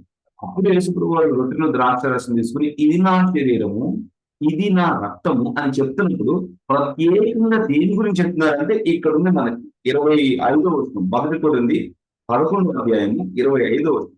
ఏం చెప్తున్నారో చూడండి. తెలుగులో చదవండి, మళ్ళీ నేను ఇంగ్లీష్ చదివితే మళ్ళీ ఎక్స్ప్లెయిన్ చేద్దాం. ఆ ప్రకారము భోజనం పిమ్మట ఆయన పాత్రను ఎత్తుకొని, ఈ పాత్ర నా రక్తము వలనైన క్రొత్త నిబంధన, మీరు దీనిలోనిది త్రాగునప్పుడల్లా నన్ను జ్ఞాపకం చేసుకున్నట్టకై దీనిని చేయుడని చెప్పాను. ఇప్పుడు పాత నిబంధనలో పాస్ ఓవర్ మీల్ చేసినప్పుడు వారు దేవుని యొక్క విమోచన జ్ఞాపకం చేసుకుంటారు. ఆ గొర్రెపిల్లలో ఏం లేదు అక్కడ. చంపబడిన గొర్రెపిల్ల జస్ట్ లైక్ ఎనీ అదర్ గొర్రెపిల్ల. కానీ యేసు ప్రభు వారు ఎప్పుడైతే పాత్ర తీసుకుని చెప్పారో, యేసు ప్రభు వారు చెప్తున్నది ఏంటంటే ఇది నా రక్తములోని నూతన నిబంధన, అందుకే నన్ను జ్ఞాపకం చేసుకోండి. పాత నిబంధనలు ఏంటి? దేవుని జ్ఞాపకం చేసుకోవాలి. ఆ రక్తాన్ని చూసినప్పుడల్లా దేవుడు పరిశుద్ధుడు, మనం పాపులము, శిక్షకు అర్హులము. కానీ దేవుడు ఏం చేశాడంటే గొర్రెపిల్లను తీసుకొచ్చాడు. కానీ ఒక రోజున ఒక గొర్రెపిల్ల రాబోతుంది. ఆ గొర్రెపిల్ల వచ్చినప్పుడు నిజమైనటువంటి రక్షణ ప్రజలందరికీ కలగబోతుంది. అందుకే యోహాను పాత నిబంధన యొక్క ఇనవే చివరి ప్రవక్త, నూతన నిబంధన యొక్క ఇనవే ఫస్ట్ ప్రీచర్ అని చెప్పొచ్చు. Is the last profit of the old testament, first preacher of the new testament అని చెప్పొచ్చు. ఆయన ఏమంటున్నాడు? ఆయన మెసేజ్ అంతా ఏంటి? ఇదిగో లోక పాపం మోసుకుని పోయి దేవుని యొక్క గొర్రెపిల్ల. ఇంకెవరికి ఆ బిరుదు ఇవ్వబడలేదు. యేసు ప్రభువు ఏమన్నారంటే ఈ రక్తము, ఏ రక్తము? అక్కడ గ్లాస్ లో ఉన్నది కాదు, ఆయన చిందించబోయేటువంటి రక్తము నా నూతన నిబంధనగా నేను చేస్తా ఉన్నాను. సో జ్ఞాపకం చేసుకోవాల్సింది యేసు ప్రభు వారిని, జ్ఞాపకం చేసుకోవాల్సింది ఆయన యొక్క మరణ శిక్షను, జ్ఞాపకం చేసుకోవాల్సింది ఆయన మనకు చిందించిన రక్తాన్ని. మరి ఈ వీటిని ఎందుకు పెట్టాడు దేవుడు? యేసు ప్రభు వారు పాత నిబంధనలో దేవుడు ఏ విధంగా అయితే నిబంధన చేయబడిన ప్రజలు జ్ఞాపకం చేసుకోవటానికి ఎలిమెంట్స్ ని తెలుగులో ఏమంటారు ఎలా పెట్టాడో, యేసు ప్రభు వారు కూడా మనము నూతనంగా పాత నిబంధనలో గొర్రెల యొక్క రక్తము ఏం చేయలేవు కదా. కానీ హెబ్రీయులకు రాసిన పత్రికలో గ్రంథకర్త అంటున్నాడు, యేసుక్రీస్తు రక్తం అయితే మన అంతరంగాన్ని శుద్ధిపరచగలదు. సో శుద్ధిపరచబడినటువంటి మనము వచ్చినప్పుడు జ్ఞాపకం చేసుకుంటుంది ఆయన. అంతేగాని ఆ రొట్టెలో లేదా ఆ ద్రాక్షారసంలో మహిమ ఉన్నది అనేది అయితే మనం ఎక్కడ మనకి చెప్పబడలేదు. యేసు ప్రభువారే దాని గురించి బోధిస్తూ ఉన్నప్పుడు నన్ను జ్ఞాపకం చేసుకోండి అంటాడు. ఆయన రక్తం గురించి మాట్లాడుతుంది, ఆయన సబ్స్టిట్యూషనరీ డెత్, ఆయన యొక్క అటోన్మెంట్ గురించి మాట్లాడుతుంది. సో ఎస్, ఇన్ ఒక సెన్స్ లో ఆ ఆ రొట్టెకు ద్రాక్షరసానికి గొప్ప ప్రాధాన్యత ఉంది. ఎందుకు? ఆయన ఉంది. కానీ రొట్టెకు ద్రాక్షరసానికి ఇన్ వన్ సెన్స్ ఆయన్ని తీసేసినట్లయితే, ఆయన జ్ఞాపకం చేసుకోకపోయినట్లయితే దాంట్లో ఏ మహిమ లేదు, ఏ ప్రాధాన్యత లేదు. ఎప్పుడైతే మనం దాన్ని ఐడలైజ్ చేస్తామో అప్పుడు మనం రాంగ్ ఇందులో కదా. రెండోది, ఒకవేళ ప్రతిసారి మనం తీసుకుంటున్నప్పుడు అది ఆయన శరీరంగా మారుతుంది, అది ఆయన రక్తంగా మారుతుంది అని మనం ఆలోచించినట్లయితే నెంబర్ వన్ ప్రాబ్లం ఏంటంటే, దాని నెంబర్ 1 ప్రాబ్లం ఏంటంటే యేసు ప్రభువు ప్రతిసారి మరణిస్తున్నట్లు, యేసు ప్రభువు ప్రతిసారి రక్తాన్ని చిందిస్తున్నట్లు. అంటే వన్ టైం అటోన్మెంట్ అనేది సాటిస్ఫై చేయలేకపోయింది. ఆయన చేసినటువంటి హీబ్రూస్ చాప్టర్ 7:9 లో ఉంటుంది, ఆయన ఒక్కసారిగా తన మరణం చేత పాపాలకు అది ఇచ్చాడు అనేది టోటల్ గా క్యాన్సిల్ అయిపోయింది. అది ఎక్కడ న్యూ టెస్ట్మెంట్ లో బోధింపబడలేదు, ఎక్కడ దానికి అసలు బ్యాకింగ్ లేనే లేదు. మూడవది, ఎవరైనా తీసుకోవచ్చు. రక్షణ పొందినట్లయితే రక్షణ అనుభవం ఉన్నవారు మాత్రమే తీసుకోవాలి. స్వార్థ విని పాపక్షమాపణ కలిగి మారు మనసు చేత విశ్వాసం చేత కృపలో యేసుక్రీస్తు ద్వారా ఆత్మ చేత రక్షణ పొందినట్లయితే ఎవరైనా తీసుకోవచ్చు. రెండు, ఈ ఈ కాన్సెప్ట్ ఉంది కదా, ఒకవేళ ఫ్యామిలీ మ్యాటర్, హస్బెండ్ వైఫ్ కనుక ఆ గతం రోజున లైంగికంగా ఒకలైనట్లయితే తీసుకోకూడదు. అసలు దానికి దీనికి సంబంధం లేనే లేదు. ఇన్ఫాక్ట్ మీకు తెలుసో తెలీదు, సాంగ్ ఆఫ్ సాల్మన్ ఉంది కదా, పరమగీతం. సాంగ్ ఆఫ్ సాల్మన్ వాస్తవంగా పాత నిబంధనలో రాబైస్, టీచర్స్ దాన్ని ఎంతో పరిశుభ్రంగా చూసేవారు. వాళ్ళకు ప్రత్యేకంగా తెలుసు ఇది స్త్రీ పురుషుల మధ్య, మరి ముఖ్యంగా ఓన్లీ మ్యారీడ్ కపుల్ మధ్య జరిగేటువంటి వ్యవహారం చాలా జాగ్రత్తగా తెలుసు. కానీ వాళ్ళు సంవత్సరంలో ఒకసారి ఖచ్చితంగా సినగోగులో కలిసినప్పుడు ఆ పరిశుద్ధంగా చెప్పులు విప్పేసి మరి ఆ పదాలు చదువుతారు. ఎందుకంటే హిబ్రూ థింకింగ్ లో, యూదా థింకింగ్ లో, హిబ్రూ థింకింగ్ లో శరీరము ఆత్మ రెండు పరిశుద్ధమైనవే. గ్రీక్ థింకింగ్ లో శరీరము పాపపూరితమైనది, ఆత్మ మాత్రమే పాపము లేనటువంటిది. ఇది గ్రీక్ థింకింగ్. కానీ హీబ్రూస్ ఎలా ఆలోచిస్తారంటే, బిబ్లికల్ గా చూసినప్పుడు దేవుడు సమస్తం పైన దేవుడై ఉన్నాడు, ఆయన ప్రభుత్వం సమస్తం పైన ఉంటుంది. శరీర విషయాల పైన ఉంటుంది, ఆత్మీయ విషయం పైన ఉంటుంది. శరీర విషయాలు అంటే పాపం గురించి మాట్లాడలే కదా, లిటరల్ గా భౌతికంగా. సో ఇన్ఫాక్ట్ బైబిల్లో మనం చూసినప్పుడు సెక్స్ పరిశుద్ధమైన దేవుడే అంటాము కదా. ఇంకొకటి ఏమంటారు, పీరియడ్స్ ఉన్నప్పుడు తీసుకోకూడదు. అసలు దానికి బ్యాకింగ్ ఎక్కడ లేదు. అది దేవుడు పెట్టినటువంటి ఒక ప్రక్రియ. దేవుడు ఎందుకు పెట్టాడో కూడా మనకు వాక్యంలో కనపడతాం. సో యేసు ప్రభు మరణం ద్వారా మన శాపం కొట్టివేయబడినప్పుడు, మనం పాపం నుంచి విమోచింపబడినప్పుడు దానికి అసలు ఆస్కారమే లేదు. పాత నిబంధనలు దేవుడు రావద్దు అని చెప్పడానికి గల కారణాలు ఏంటంటే, దేవుడు కొన్ని విషయాలను నేర్పించడానికి వారు పెట్టాడు. సో సాంగం తక్కువ ఉంది కనుక మెయిన్ గా అసలు దీనికి ఎక్కడ ఆస్కారం లేదని మనం చెప్పుకోవచ్చు. అశోక్ చెప్పండి దాని తర్వాత. ఇప్పుడు మరి వాళ్ళు ఇప్పుడు రొట్టె ద్రాక్షరసమే మనం ఎందుకు పెట్టాలి? మనం తినే భోజనం పెట్టి జ్ఞాపకం చేసుకోవచ్చు కదా. వారే లిటరల్ తీసుకున్నట్టే కదా మరి మనం. Very good. రొట్టె ద్రాక్షరసం మాత్రము యేసుప్రభు వారు ప్రత్యేకంగా చూపించారు. అక్కడ వేరే విషయాలు ఉన్నాయి. వాస్తవంగా యేసుప్రభు వారు మీటర్ తీసుకోవచ్చుగా, రొట్టె బదులు మీటర్. అంటే వాళ్ళు తినే భోజనం కదా, అది వాళ్ళు తినే భోజనం కాబట్టి వాళ్ళ ఆచారం అక్కడ ఉన్న దాన్ని బట్టి, ఆహార నియమాన్ని బట్టి అది పెట్టాడు. ఈ రోజు మనం రొట్టె ద్రాక్షరసం మన ఆహారం కాదు కదా. అన్నం పప్పు పెట్టొచ్చు కదా, అన్నం చికెన్ పెట్టి జ్ఞాపకం చేసుకోవచ్చు కదా. నేను అదే మిమ్మల్ని అడుగుతున్నా, యేసుప్రభు అసలు అక్కడ రొట్టె బదులు మాంసం తీసుకోవచ్చు కదా డైరెక్ట్ గా. ఎందుకంటే మాంసం కూడా ఉంది అక్కడ, మాంసం ఉంది అక్కడ, మీట్ ఉంది. సో యేసుప్రభు ఈ రెండు పెట్టడానికి ఒక ప్రధాన కారణం ఏంటంటే, ఒకటి రొట్టె ఏ విధంగా అయితే వారికి కామన్ ఫుడ్ గా ఉందో, బట్ రొట్టెను ప్రత్యేకంగా యేసుప్రభు వారు నేను జీవాహారాన్ని అని చెప్తున్నప్పుడు రొట్టెను కూడా సాదృశ్యంగా చెప్తాను. ఇంకొకటి యేసుప్రభు వారు ప్రత్యేకంగా యోహాను 10:10 యేసుప్రభు వారు ప్రత్యేకంగా చెప్పింది ఏంటంటే, నేను ఐఎమ్ ద ట్రూ వన్, నేను నిజమైన ద్రాక్షవల్లి. నిజమైన ద్రాక్షవల్లి ఎందుకు చెప్తా ఉన్నాడు? నేను ద్రాక్షవల్లి అంట, నిజమైన ద్రాక్షవల్లి అంట. ఎందుకంటే యెషయాలో మనం చదివినప్పుడు దేవుడు ఇజ్రాయెల్ కూడా ద్రాక్ష వల్లి అంది, కానీ ఇజ్రాయెల్ ఫెయిల్ అయింది. యేసు ప్రభు వారు మాత్రం పాపము లేకపోకుండా కంప్లీట్ గా పర్ఫెక్ట్ గా దేవుని చేత యాక్సెప్ట్ చేయబడిన, not only chosen but perfect గా యాక్సెప్ట్ చేయబడినటువంటి వ్యక్తి. బ్రదర్ బెంజమిన్ అన్న టైం చూస్తా ఉన్నాడు, ఆల్రెడీ 8కి దగ్గరికి వస్తా ఉంది. సో ఒక పాయింట్ ఏంటంటే అన్న చెప్పండి. అంటే నేను వెళ్తాను, నాకేం ప్రాబ్లం లేదు.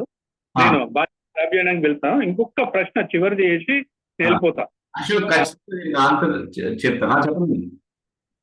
చిన్న ప్రశ్న ఒకటి ఏంటంటే, ఇప్పుడు యోహాను సువార్త 6వ అధ్యాయంలో నా శరీరం తిని నా రక్తం తాగితేనే గాని మీలో జీవం గలవారుగా ఉండరని చెప్పేసి మాట్లాడతారు కదా ప్రభు. మాట అన్నప్పుడు ఈ రొట్టె ద్రాక్ష రసాన్నే వాళ్ళు తీసుకొని ఇది తింటేనే మనకు నిత్య జీవము అన్నట్టుగా టీచింగ్స్ ఉన్నాయి. నాకు కొంతమంది డిబేట్ కూడా చేసిండ్రు. సో దాని గురించి ఒకసారి మీరు వివరిస్తే మంచిది. చాలా మంది మనకు కూడా ఉన్నది ఆలోచన. 6వ అధ్యాయం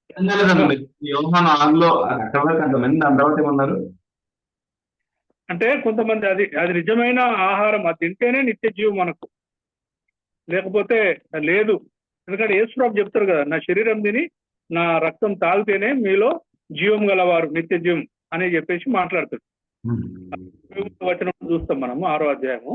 సో దాని గురించి సార్ చెప్తే మంచిది. సో యేసుప్రభు వారు అక్కడ మరి రొట్టె ద్రాక్షారసం గురించే మాట్లాడుతున్నారా? అదే మీరు చెప్పాలా. ఎందుకంటే అప్పటి వరకు నూతన నిబంధన అనేటువంటి కాన్సెప్ట్ ఇంకా ఎస్టాబ్లిష్ కాదు. ఒక్కసారి ఎస్టాబ్లిష్ చేశారు ఆయన.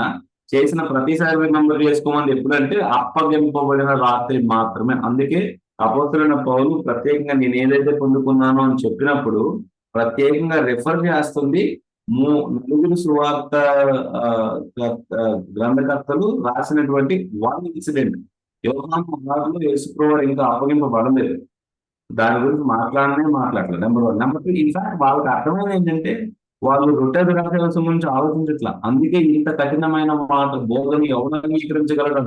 వాళ్ళు లిటరల్ గా అర్థం చేసుకుంది ఏంటంటే క్యానిబలిజం. యేసుప్రభు నిజంగా ఆయన శరీరాన్ని తిని ఆయన రక్తాన్ని తాగమంటున్నాడు. ఈ కఠినమైన బోధన అర్థమే వాస్తవం, అందుకే అర్థంగా. సో దాంట్లో ఎక్కడ కూడా రొట్టె తీసుకుని ద్రాక్షరసం తాగితేనే పరలోకంకి వెళ్తాము అనేటువంటి, అంటే అక్కడ లేదు కదా, లేని దాన్ని మనం ఈ విధంగా వాదిస్తాము. బ్రదర్ జోసఫ్ బ్రదర్ చెప్పండి. Joseph Polakonda brother, Chakribabu brother. అన్న ఇంతకు ముందు మీరు చెప్పారు కదా, ఆత్మ శరీరం గురించి మాట్లాడినప్పుడు ఆత్మ ముఖ్యమైనదే, శరీరం ముఖ్యమైనదే అన్నారు కదా. ఇప్పుడు శరీరము అనేది ఇక్కడ ఈ భూమి మీద ఉన్నంతసేపు ఉన్న శరీరం అది మట్టిలో కలిసిపోతుంది. మళ్ళీ తర్వాత మహిమ శరీరంగా మనం ఎత్తపడతాం అన్న. అంటే ఆత్మకి కంపల్సరీ శరీరం అవసరమేనన్నా? చనిపోయిన తర్వాత కూడా ఆత్మకు శరీరము అవసరమేనా? బ్రదర్ యాక్చువల్లీ మన టాపిక్ ఎడ్యుకేటెడ్ వెళ్ళిపోతుంది, చెప్తాను ఆన్సర్. నూతన క్రియేషన్ లో కూడా ఇన్ న్యూ క్రియేషన్ ఆల్సో ఆత్మ ఒక్కటే ఉండదు, శరీరం ఉండదు. ఈ ఆత్మ ఒక్కటే ఉంటది అనేది మనకి ఎక్కడి నుంచి వచ్చిందంటే గ్రీక్ థింకింగ్ నుంచి వచ్చింది. ఇన్ఫాక్ట్ 1 కొరింథీ 15 రాయడానికి పౌలుకున్న ఒక ప్రత్యేకమైనటువంటి ఇష్యూ ఏంటంటే, అక్కడ సంఘస్థులు సువార్తను నమ్మారు, పునరుద్ధానం ఉందని నమ్మారు, కానీ భౌతిక పునరుద్ధానం ఉందని నమ్మలేదు. అందుకే మరలా ఒకసారి సువార్తను ప్రకటిస్తా ఉంది. మనం నమ్మిన సువార్త ఏంటంటే ఆయన 1 కొరింథీ 15:3 అకార్డింగ్ టు స్క్రిప్చర్స్, లేఖనాల ప్రకారం ఆయన మరణించాడు, లేఖనాల ప్రకారం భూస్థాపన చేయబడ్డాడు, లేఖనాల ప్రకారం 3వ దినాన లేచాడు. ఏ విధంగా లేచాడు? భౌతికంగా లేచాడు, ఆయన కనపడ్డాడు. ఇవన్నీ చెప్తూ దాని తర్వాత మనం కూడా భౌతికంగానే లేపడతాము, భౌతికంగా మనకు నూతన శరీరాలు ఇవ్వబడతాయి. సో ఖచ్చితంగా ఆత్మ ఒక్కటే ఉంది. అయితే ప్రశ్నలు రావచ్చు, మరి ఇప్పుడు చనిపోయిన వారందరికీ కూడా భౌతిక శరీరాలు ఉన్నాయా? బైబిల్లో మనం చెప్తున్నది ఏంటంటే ఇంకా లేవు. దేవుడు యేసు ప్రభువు తిరిగి వచ్చినప్పుడు లేదా రెండవసారి మనం మరణం నుంచి లేపబడినప్పుడు మనకు మన ఆత్మీయ శరీరాలు, మహిమాకరమైన శరీరాలు, తెలుగులో చాలా కష్టం అవుతుంది, బట్ మహిమాకరమైన శరీరాలు ఖచ్చితంగా ఇవ్వబడతాయని నాకు. సో ఆత్మకు శరీరం అవసరమా? ఖచ్చితంగా అవసరం. కాకపోతే దేవుడు మనల్ని మహిమపరిచేంత వరకు కూడా బహుశా మనకి ఉండకపోవచ్చు. దాని తర్వాత ఇవ్వబడుతుంది ఖచ్చితంగా. చక్రబాబు గారు చెప్పండి.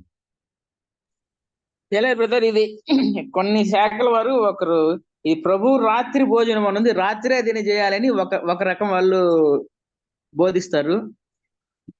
ఇంకొక శాఖ వారు ఏంటంటే వేరే డినామినేషన్ వాళ్ళకి ప్రభు రాత్రి బ్రెడ్ బ్రేకింగ్ అని వేరే వాళ్ళు దీంట్లో వేయకూడదు, పాలు పంపులు పొందకూడదు, మా సహవాసం వాళ్ళే చేయాలని అంటారు. దానికి క్లారిఫికేషన్ ఇవ్వాలి.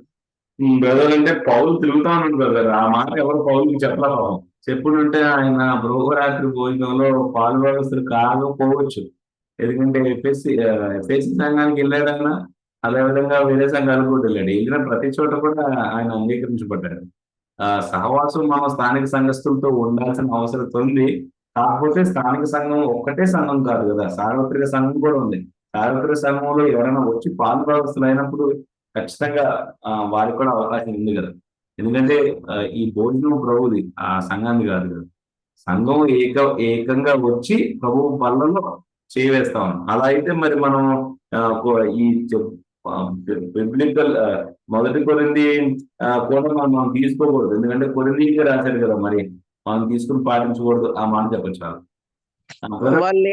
ఒక్కసారి వాళ్ళు ఏమంటారంటే, నేను ఆర్గ్యూ చేస్తే వాళ్ళతో, వేరే సహవాసం వాళ్ళు పాల్గొంటే వారి ప్రవర్తన వారి అంటే తెలియదు కాబట్టి, కండిషన్ తెలియదు కాబట్టి పులిపిండితో సమానం వాళ్ళు, అందుకని వేయకూడదు, వేరే వాళ్ళు దీంట్లో మా సహవాసంలో పాల్గొనకూడదు, బ్రెడ్ బ్రేకింగ్ లో పాల్గొనకూడదు అంటారు. మంచి ఆలోచన. అందుకే మనం సంఘంలో ప్రభు బల్ల ఇస్తున్నప్పుడు ప్రత్యేకంగా ఎవరైనా ఇక్కడ విజిటర్స్ ఉన్నట్లయితే, ఒకవేళ మీరు రక్షణ అనుభవం లేకపోయినట్లయితే దయచేసి దీంట్లో చేయిలో పాత్ర వేయొద్దు. ఒకవేళ వాళ్ళు వేసినా సరే వాళ్ళకి దాంట్లో అర్థం ఏమీ లేదు. నంబర్ 1. నంబర్ 2, ఒకవేళ రక్షణ పొందినటువంటి వ్యక్తులు వేరే సంఘం నుంచి వస్తున్నట్లయితే వాక్యం ఇవ్వబడిన ఆజ్ఞనే మనం వాళ్ళకి ఇస్తాం. మీరు మీ హృదయాలను చక్కగా ఎగ్జామిన్ చేసుకోండి. మీ స్థానిక సంఘంతో సరైనటువంటి రిలేషన్షిప్ లో ఉన్నారా? పాపం ఉన్నట్లయితే వాక్యం చెప్తున్నది మీ సంఘంలో ఉన్నా వర్తిస్తుంది, మీ సంఘం నుంచి బయటకు వచ్చి వేరే సంఘంలో ఈ ఆదివారం ఆరాధిస్తున్నా సరే వర్తిస్తాయని మనం చెప్పాలి. ఈ మాటలు బయట వాళ్ళకు ఎంతగా చెప్తామో లోపల వరకు అదే చెప్తాం మన స్థానిక సంఘంలో ఉన్న వారికి. ఈ మాటలు స్థానిక సంఘంలో ఉన్న వాళ్ళు చాలాసార్లు అప్లై చేసుకోకపోవచ్చు, బయట సంఘం నుంచి వచ్చిన వాళ్ళు అప్లై చేసుకోవచ్చు. సో ఎక్కడ కూడా వీళ్ళని నిషేధించాలి అనేటువంటి ప్రిన్సిపల్ అయితే మనకు కనపడదు కదా. Thank you brother. అయితే నేను దాన్ని అదే ఎక్స్ప్లెయిన్ చేస్తే వాళ్ళు ఏమంటారంటే, దానికి పెద్ద డాక్టర్ ఉంది అని కొంచెం అంటే వెళ్తే నాకే ఇవ్వలేదు, అందుకని నేను క్వశ్చన్ రేజ్ చేస్తాను. అంటే అక్కడ లేనటువంటి దాన్ని మనం డాక్టర్ గా చేయడానికి అవకాశం లేదు. డాక్టర్ టీచింగ్ ఉంటేనే మనం డాక్టర్ కాదు. మన వ్యక్తిగత కన్వీనియన్స్ కోసం ఒకటి స్థాపించి దాన్ని డాక్టర్ మనం ప్రత్యేకంగా వాక్యపు బ్యాకింగ్ దానికి లేదు. చెప్పండి. Thank you brother. అదే అలాగే రాత్రి గురించి, ప్రభు రాత్రి భోజనం అని ఉంది, రాత్రే చేయాలని ఒక శాఖ వారు అంటుంటారు.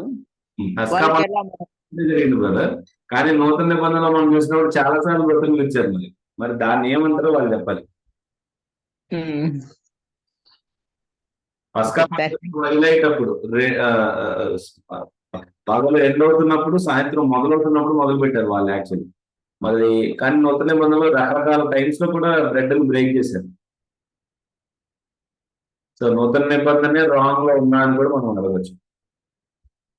బ్రదర్ ఎవరైనా జోసఫ్ బ్రదర్ చెప్పండి, దాని తర్వాత రాజీవ్ బ్రదర్, అశోక్ ఇంకా కంప్లీట్ కాలేదు. చెప్పండి జోసఫ్ బ్రదర్.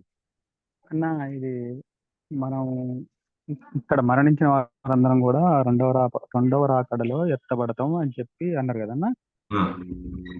మరి ప్రభుతో పాటు సిలువ వేయబడిన దొంగ, నీవు నాతో పాటు పరదేశంలో ఉందామని చెప్పి దేవుడు ఎట్లా చెప్పిండన్న? బ్రదర్ అది అసలు నా టాపిక్ సంబంధించింది కానే కాదు. వాట్ ఇట్ డస్, నేను ఓన్లీ మనకి రూల్స్ ఆఫ్ ఇంటర్ప్రిటేషన్ ఎలా చేయాలని చెప్దాం అనుకుంటాను. ఎందుకంటే అది చెప్పబోతే నా సబ్జెక్ట్ కంప్లీట్ కాదు. సో ఎనీథింగ్ ఈ రిలేటెడ్ లో ఉన్నట్లయితే మీరు అడగచ్చు. లేదు పర్సనల్ గా కాల్ చేయొచ్చు, మనం మాట్లాడుకోవచ్చు. ఓకే, సారీ అన్న. No problem brother. రాజీవ్ చెప్పండి brother. Yeah brother, first thing ఇందాక ఒక బ్రదర్ ప్రశ్న అడిగితే వచ్చింది. ఆ, ఇప్పుడు ఆ వ్యక్తి ఇంకా బ్యాప్టిజం తీసుకోలేదు కానీ సేవ్డ్ అయి ఉన్న వ్యక్తి, maybe it will take some time for him to get baptized. Um. అతన్ని మనం బల్లలో పాలు పొందడానికి ఎంకరేజ్ చేయొచ్చా, లేకపోతే should we wait for him to get baptized and take part in the Lord's table? Brother, ఇక్కడైతే న్యూ టెస్టిమెంట్ లో రక్షణ గురించే స్పెసిఫిక్ గా మాట్లాడబడింది. కానీ మనకి ఆర్డర్ తెలిసినట్లయితే రక్షణ పొందిన ప్రతి వ్యక్తి కూడా బాప్తిసం తీసుకున్నారు అనేటువంటి ఆలోచన మనకు క్లియర్ ఉంది. ఇన్ఫాక్ట్ బాప్తిజం ఎప్పుడు ఇవ్వాలి అనే దానిపైన మనం డిబేట్ చూసినప్పుడు కూడా వాక్యం అయితే రక్షణ పొందడంలో ఇచ్చేయాలి అన్నట్లు ఉంది. రక్షణ పొందిన తర్వాత వెయిట్ చేయించాలి అనడానికి ఆధారాలే లేవు. వెయిట్ చేయించవచ్చు. ఇప్పుడు ఆ వ్యక్తికి నిజంగా సువార్త అర్థమైందా, ఆ వ్యక్తి నిజంగానే పాపాన్ని బట్టి పశ్చాత్తాపడ్డా. కొంతమందికి ఇమీడియట్ గా వస్తుంది, కొంతమందికి సమయం పట్టవచ్చు, కొంతమందికి ప్రశ్నలు ఉండొచ్చు. ఉదాహరణకి ఫిలిప్ 7 యూనిట్ తో మాట్లాడినప్పుడు, మాంసుకుడితో మాట్లాడినప్పుడు ఆయన అన్నాడు, ఇదిగోంటే నీళ్ళున్నాయి కదా, అప్పుడు సువార్త విన్నాడు, అప్పుడే రక్షణానుభవం కలిగింది. ఇక్కడ నీళ్ళున్నాయి కదా అని ఎవరో అన్నాడు, ఇమీడియట్ గా బాప్తిజం ఇవ్వబడింది. కానీ బహుశా కొంతమంది సువార్త విన్న తర్వాత బహుశా కొన్ని రోజుల తర్వాత బాప్తిజం తీసుకొచ్చారు. ఆ పుస్తకం పౌలు దగ్గరికి సువార్త వినంగానే 3 రోజులు అయిన తర్వాత అననీయ అనేటువంటి భక్తులు వెళ్ళి ఇమీడియట్ గా బాప్తిజం ఇచ్చారు. సో బాప్తిజం డిలే చేయడానికి అసలు బైబిల్లో మనకి ఎక్కడ టైం లేదు. కానీ సంఘ పెద్దలు, సంఘంలో ఒక వ్యక్తి రక్షణ పొందాడు అని తెలియపరిచిన తర్వాత ఖచ్చితంగా సమయం తీసుకుని పరీక్షించవచ్చు. ఎందుకంటే మనం రక్షణ పొందిన వ్యక్తికి అనవసరంగా రక్షణ పొందాడు అనేటువంటి ఆలోచన కల్పించి వారికి బాప్తిజం ఇవ్వడం కంటే, సో ఈ టైంలో డిఫరెంట్ స్థానిక సంఘాల్లో డిఫరెంట్ పెద్దలు దేవుడు వారికి ఇచ్చిన జ్ఞానాన్ని బట్టి ఆ వ్యక్తితో మాట్లాడిన తర్వాత ఆ వ్యక్తికి నిజంగానే రక్షణ అనుభవం ఉందని తెలిసిన తర్వాత ఆ బాప్తిజం. ఎందుకంటే మన దగ్గర చాలా మంది బాప్తిజం పెళ్లి చేసుకోవడం కోసం చేసుకుంటారు. కొంతమంది ప్రభు పనిలో పాలు భాగస్తులు కావడం కోసం తీసుకుంటారు. కొంతమంది ఏంటంటే బాప్తిజం నీకుండే రక్షణ వస్తుందని తీసుకుంటారు. ఇలాంటి అపోహలన్నీ ఉన్నప్పుడు సంఘ పెద్దలు ఖచ్చితంగా ఈ వ్యక్తి నిజంగా రక్షణ ఉందా లేదో చూడండి. అయితే రక్షణ పొందిన వ్యక్తి బాప్తిజం తీసుకోకుండా ఉంటున్నారంటే కారణాలు ఏంటి? ఆ కారణాలు కనుక్కోరు. కానీ కారణం ఏమీ లేకపోకుండా బాప్తిజం తీసుకోకుండా వెయిట్ చేస్తున్నారు అంటే that is something fishing. So మీరు చెప్పాలి రాజీవ్ బ్రదర్, ఏ కాంటెక్స్ట్ లో మీరు ఇది అంటున్నారనే. అంటే నాకు ఇప్పుడు మీరు చెప్పింది అర్థమైంది బ్రదర్. యాక్చువల్ గా ఒక వ్యక్తి రక్షణ పొందినట్టు అనిపిస్తుంది. సో ఆ ఎవిడెన్సెస్ కనిపించిన తర్వాత ఆ వ్యక్తికి బ్యాప్టిజం తీసుకోవడానికి ఒక 1 or 2 months పట్టొచ్చు. ఎందుకంటే బ్యాప్టిజం ఇమీడియట్ గా ఇవ్వలేని పరిస్థితులు ఉంటాయి చర్చెస్ లో. డేట్ ఫిక్స్ చేస్తాం ఒక 1 or 2 months. సో ఆ 2 months వరకు ఎంకరేజ్ చేయొచ్చు ఆ వ్యక్తిని అనేది ప్రశ్న అన్నమాట. యాక్చువల్ గా ఎంకరేజ్ చేయొచ్చు. కాకపోతే ఏమవుతుందంటే అదొక అన్ఫార్చునేట్లీ సంఘంలో అదొక ప్రిన్సిపల్ గా మారిపోతుంది. ఓకే ఓకే, మీరు ఎక్స్ప్లెయిన్ చేయొచ్చు. మనకు వాక్యంలో రక్షణ పొందిన ప్రతి వ్యక్తి కూడా బాప్తిజం తీసుకోమని యేసు ప్రభువు వారే ఆ నియమాన్ని పెట్టారు. అండ్ మనం ఖచ్చితంగా ఆయన వాక్యానికి ఎదురు తిరగడానికి లేదు. కనుక ఖచ్చితంగా బాప్తిజం తీసుకున్న తర్వాత నిజంగా రక్షణ పొందిన వ్యక్తి అయితే కొన్నిసార్లు మీరు అన్నట్లు బాప్తిజం తీసుకోవడానికి మనకి బాప్తిజం ట్యాంక్ ఎక్కడ దొరకకపోవచ్చు, అదొక ప్రాబ్లం ఉండొచ్చు. లేదా కొన్నిసార్లు ఆ వ్యక్తి వేరే ప్లేస్ లో ఉండొచ్చు, టైం దొరకదు. సో ఖచ్చితంగా బాప్తిజం తీసుకున్న తర్వాత మనం పద్ధతిలో వెళ్దామని కూడా మనం నియమం పెట్టచ్చు. ఒకవేళ మీరు లేదు ఇక్కడ ఎక్కడ క్లియర్ టీచింగ్ లేదు కదా అని పెట్టేసినట్లయితే ఖచ్చితంగా అదొక ప్రెసిడెన్స్ అంటాం మనం ఇంగ్లీష్ లో. అంటే వేరే వాళ్ళకి పదే పదే అది చేయడానికి అనవసరంగా ఆస్కారాన్ని ఇచ్చినట్టు ఉంటుంది. Thank you very much brother. Second question కూడా టైం ఉంటే ఒకటే చిన్న జాన్ 6 లో కాంటాక్ట్ యాక్చువల్ గా స్పిరిచువల్ ఫుడ్ గురించి కదా. నేనే జీవాహారం అంటాడు ప్రభు. తర్వాత స్పిరిచువల్ ఫుడ్ గురించే మాట్లాడతాడు కదా అంతా. It doesn't talk about table and everything. ఆ టేబుల్ అప్పటికి రాలేదు బ్రదర్. లాస్ట్ టేబుల్ ఇంకా అప్పటికి రాలేదు. సో తన రక్తం గురించి కూడా అక్కడ మాట్లాడినా it is not about table but spiritual food గురించి అన్నట్టు. వాళ్ళు ఏంటంటే భౌతిక ఆహారం గురించి పరిగెడతా ఉన్నారు. వాళ్ళు ఎదురు చూస్తున్నది ఏంటంటే పొలిటికల్ మెస్సయ గురించి ఎదురు చూస్తా ఉన్నారు. అంటే రాజకీయ పరమైనటువంటి అభిషక్తులు వస్తాడని ఎదురు చూస్తా ఉన్నారు. యేసు వచ్చి ఈ రోమా సామ్రాజ్యాన్ని మళ్ళీ పారదోలి యేసు ప్రభు వారు మళ్ళా ఇశ్రాయేలును అటానమస్ సావరెన్ కింగ్డమ్ గా చేస్తాడని ఎదురు చూస్తా ఉన్నారు. దావీదు చేసినట్టు. దావీదు ఎరా తర్వాత మళ్ళా వారికి అలాంటి ఎరా లేనే లేదు. వాళ్ళ గోవింద ఎరా. యేసుప్రభువు చెప్తున్నది ఏంటంటే ఇది ఆత్మీయమైనటువంటి రాజ్యము. నేను దేవుని కుమారుణ్ణి, నేనే నిజమైనటువంటి ఆహారాన్ని. నా తండ్రి ఇచ్చేది కనుక మీరు తిన్నారు, మోషే ఇవ్వలేదు. కానీ నిజంగా పంపింపబోతున్న దానికి ఆ యొక్క మన్నా సాదృశ్యంగా ఉంది. జీవాహారాన్ని అయితే నేను, నా మరణము నా రక్తము ఇవ్వటం ద్వారా, నా భూస్థాపన పునరుద్ధానం ద్వారా మాత్రమే నిజమైనటువంటి లోక రక్షణ రాబోతోంది. జీవపు ఆహారం నేను లోకానికి అవబోతా ఉన్నా. దాని గురించి ఆయన మాట్లాడతాం. Brother thanks a lot brother, thank you. Even last time దగ్గరికి వచ్చినప్పుడు కూడా ఇట్ ఈస్ స్టిల్ మనము నమ్మేది ఏంటంటే మెమోరియల్. మనం నమ్ముతున్నది ఏంటంటే మెమోరియల్ అంటే జ్ఞాపకార్థకంగా ఆయన జ్ఞాపకం చేసుకుంటూ చేసేటువంటిది. మనం నేను అట్లీస్ట్ నమ్మేది మార్టిన్ లూథర్ వ్యూ కాదు, లేదా ఇంకొక వ్యూ కాదు. ఒకళ్ళు నమ్ముతుంది ఏంటంటే ఖచ్చితంగా దాంట్లోనే దేవుని సన్నిధి ఉంది అని మార్టిన్ లూథర్ నమ్ముతున్నాడు. అది మనం నమ్మం. ఇంకొకరు నమ్ముతున్నది ఏంటంటే రోమన్ క్యాథలిక్స్ నమ్ముతుంది ఏంటంటే ట్రాన్స్సబ్స్టాన్షియేషన్. నిజంగా అది నిజంగా రొట్టె ద్రాక్షరసము యేసు ప్రభు యొక్క రక్తము యేసు ప్రభు యొక్క మాంసంగా మారుతుంది అన్నారు. అదైతే అసలు అబ్సల్యూట్లీ అన్బిలీవబుల్, బ్లాస్ఫమీ అని చెప్పొచ్చు. అది తప్పుడు బోధాలు మనం క్లియర్ గా చెప్పొచ్చు. యేసు ప్రభు వన్స్ అండ్ ఫర్ ఆల్ ఒక్క మరణము ఒక్కసారి రక్తం చిందించడం ద్వారా సమస్త పాపమును మన నుంచి దూరపరిచాడు. మన ప్రభు దేవుని కొరకు మనల్ని సొత్తుగా ఆయన కొనుక్కున్నాడు. పాప క్షమాపణ చేయబడింది, పాప నిత్య జీవం మనకి ఇవ్వబడింది, తండ్రితో మనకి సమాధానం ఏర్పరచబడింది. ఆ పశ్చాత్తాపం దేవుడు మనకు నూతన జీవితాన్ని ఇవ్వడానికి సమస్త కార్యాన్ని యేసు ప్రభు ఒక్క కార్యం ద్వారా ఆయన చేసేసారు. మరలా అనేది అది బ్లాస్ఫమస్ టీచింగ్. రైట్. యాక్చువల్లీ ఈరోజు ఎట్లయినా సరే గ్రామర్ కంప్లీట్ చేసి నెక్స్ట్ వీక్ 4th ప్రిన్సిపల్కి వెళ్దాం అనుకున్నా, కానీ కాలేదు. బట్ గుడ్, మంచి డిస్కషన్ అయితే వచ్చింది. కానీ ఒకటి ఏంటంటే డిస్కషన్ మనం గ్రామర్ గురించి చేయలేదు, ఎక్కువ వేరే క్వశ్చన్స్ గురించి చేసాం. But not problem.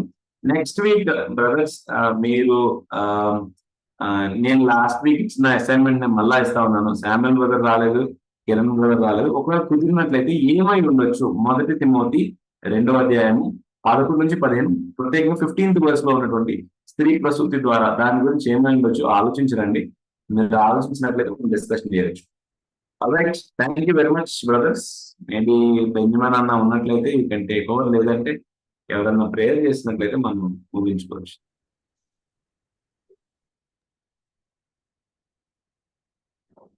ఓకే అన్న, వీళ్ళు ప్రే అండ్ క్లోజ్ అన్న. ప్రేమ నమ్మకం కలిగిన మా ప్రియ పరలోకపు తండ్రి, మరొకసారి యొక్క ఉదయకాల సమయమును బట్టి మీకు వందనములు చెల్లిస్తూ ఉన్నాం. వాక్యమును సరిగా అర్థం చేసుకునే విధానంలో ప్రభావ ఉన్నటువంటి ప్రిన్సిపల్స్ని, రూల్స్ అండ్ రెగ్యులేషన్స్ని స్టడీ చేస్తుంటుండగా ఉన్నాయినా మరి బ్రదర్ సిరిల్ని మీరు వాడుకుంటున్న విధానానికై మీకు వందనాలు చెల్లిస్తూ ఉన్నాం. కనువిప్పు కలిగిస్తూ సత్యాన్వేషణ చేయడానికి మీరు ఇచ్చిన కృపకై మీకు వందనాలు చెల్లిస్తూ ఉన్నాం. ప్రభా, మేమున్న మా తరములో మా ప్రజలకి సరైనటువంటి విధముగా మీ యొక్క వాక్యాన్ని అందించడానికి మీరు మాకు అందుబాటులో ఉంచినటువంటి ప్రతి విధమైన టూల్స్ అన్నిటిని బట్టి మేము మీకు స్తుతులు చెల్లిస్తూ ఉన్నాం. ఇంకా మేము క్షుణ్ణంగా చదువుతూ అర్థం చేసుకుంటూ నేర్చుకుంటున్న ప్రిన్సిపల్స్కి కట్టుబడి ఉండడానికి నీ కృపను దయచేయండి. ప్రభా, ఈ యొక్క దినమునకు సరిపడ కృపను అనుగ్రహించండి. ఈ దినంలో కనీసం ఒకరికైనా సువార్తను ప్రకటించే భాగ్యమును మాకు అనుగ్రహించమని ప్రార్థిస్తూ ఉన్నాం. ఈ యొక్క గ్రూపులో ఉన్న ప్రతి సహోదరులను బట్టి మీకు వందనాలు చెల్లిస్తున్నాం. వారిని వారి కుటుంబములను చేస్తున్నటువంటి పరిచర్యను మీరు దీవించి ఆశీర్వదించి వాక్యానుసారంగా కట్టబడడానికి మీరు ఇస్తున్న కృపకు సహాయమునకై వందనాలు చెల్లిస్తూ నజరేడైన యేసుక్రీస్తు ప్రభువారి యొక్క శ్రేష్టమైన నామంలో ఈ రోజు మేము నేర్చుకున్న విధానాన్ని అంతటిని బట్టి మీకు వందనాలు చెల్లించి ప్రార్థన చేసి వేడుకొనుచున్నాము తండ్రి. ఆమేన్. ఆమేన్. Alright, brother. See you next week. Yeah. Thank Thank you. you. Thank you. Thank you. Thank you, brother. Thank you.